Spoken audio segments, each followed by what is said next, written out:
Kapiteni i Shqipërisë Berat Gjimshiti, i cili luan për Atalantën, ka dhënë një intervistë speciale për kanalin Lega Serie A për formatin Made in Italy. Ai ka folur në gjuhën shqip, duke treguar si arriti të kalojë te klubi italian dhe si u ambientua aty. Më pas mbrojtësor ofensë, gjërat kanë ndryshuar shumë me kalimin e viteve te Bergamaskët dhe gjithmonë do të mbaj mend gjërat më të bukura. Së fundmi, Gjimshiti shprehet që Liga e Europës është qershia mbitore dhe gjëja më e rëndësishme që ka arritur në karrierën e tij. Futbolli është një nga gjërat më të rëndësishme në jetën time, ashtu si edhe familja që krijova dhe besoj se kjo nuk është një gjë e vogël, sepse familja është diçka shumë e rëndësishme për mua, është thelbi i shoqërisë, dhe kjo më bëri të gjaja, më bëri të gëzohesha dhe të ndihesha i lumtur në çdo kuptim të udhëtimit tim.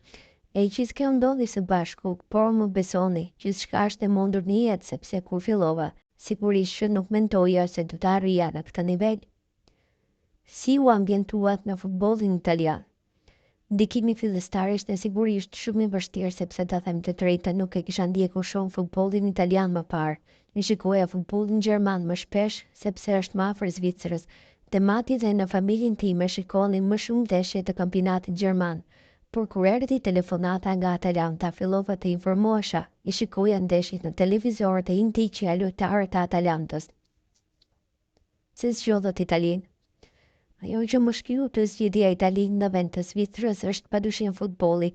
Vendi juaj ka pasur gjithmonë një traditë të shkëlqyer futbolli që është shumë më e përparuar se Zvicra, si në aspektin e sistemit ashtu edhe në nivelin e zhvillimit.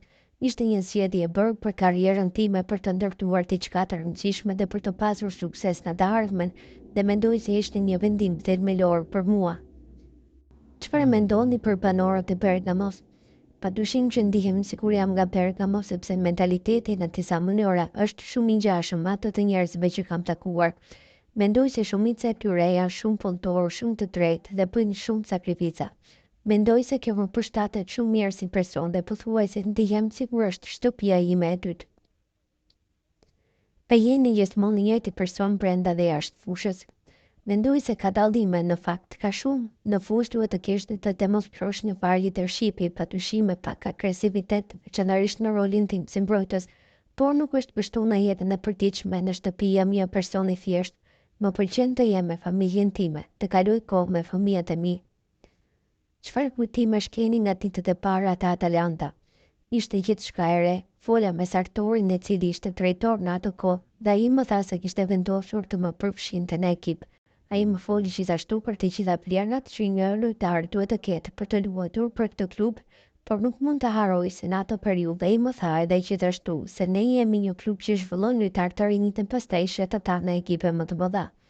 Me kalimin e kohës situata ka ndryshuar. Atalanta është ndër më të mirat në vitet e fundit, pra nuk është më saktësisht një klub, por mendoj se vazhdon të vlerësoj shumë lojtarët e rinj dhe identiteti mbetet i njëjtë.